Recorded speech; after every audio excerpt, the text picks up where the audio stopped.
நம்ம தமிழ்நாட்டில் வந்து பார்த்தீங்கன்னா, ஈரோட்டில் வந்து 3வது முறை எலக்ஷன் நடக்குதுங்க. நம்ம எலக்ஷன பத்தி பேச தேவையில்லைங்க. ஏன்னு வந்து பார்த்தீங்கன்னா, நம்ம குடும்ப வறுமையில இருக்கிறதால தான் நம்ம வெளிநாட்டுக்கு வேலைக்கு வந்தோம். வறுமைய போக்குறதுக்காக வெளிநாட்டில வந்து இவ்வளோ கஷ்டப்பட்டுட்டு இருக்கிறோம்.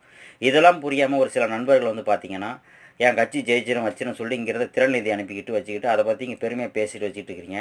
முதல்ல உங்க குடும்பத்த முன்னேத்த பாருங்க. உங்க குடும்பம் நல்லா இருந்தா தான் நீங்க ஊர்ல போய் செட்டில் ஆயிட்டு நீங்க நல்ல வாழ்க்கை வாழ முடியும். இல்லன்னா காலத்துக்கும் இப்படியே தான் கஷ்டப்பட்டு கிடக்க முடியும். ஒருவேளை உங்களுக்கு காசு அதிகமா இருந்தா கூட இருக்கிற நண்பன் வந்து உனக்கு கஷ்டப்படுற மாரி இருந்தானா, "மச்சான் இந்தாடா கடன் அடடா" அப்படின்னு சொல்லி அவனுக்கு உதவி பண்ணிட்டு கைமாத்தா குடுங்க. கடனா குடுக்காதீங்க. கைமாத்தா குடுங்க. எங்கேயோ குடுத்து வீணா போற காச உன் நண்பனுக்கு குடுத்தா கூட நாளைக்கு உனக்கு உதவியா இருப்பான்.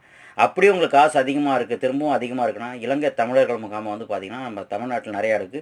டைரக்ட்டா முகாம்களுக்கு போய் அந்த குழந்தைங்களுக்கு உதவி பண்ணுங்க. கல்விக்காகவும், இல்ல வந்து உணவுக்காகவும் உதவி பண்ணுங்க. அது உங்களுக்கு ஒரு புண்ணியமா போகும். அப்படியும் அதுக்கு மேலே உங்களுக்கு காசு அதிகமா இருந்தா, நம்ம தமிழ் சொந்தங்கள் வந்து ஸ்ரீலங்காவில நெறைய கஷ்டப்பட்டுருக்காங்க. அவங்களுக்கு உதவி பண்ணுங்க.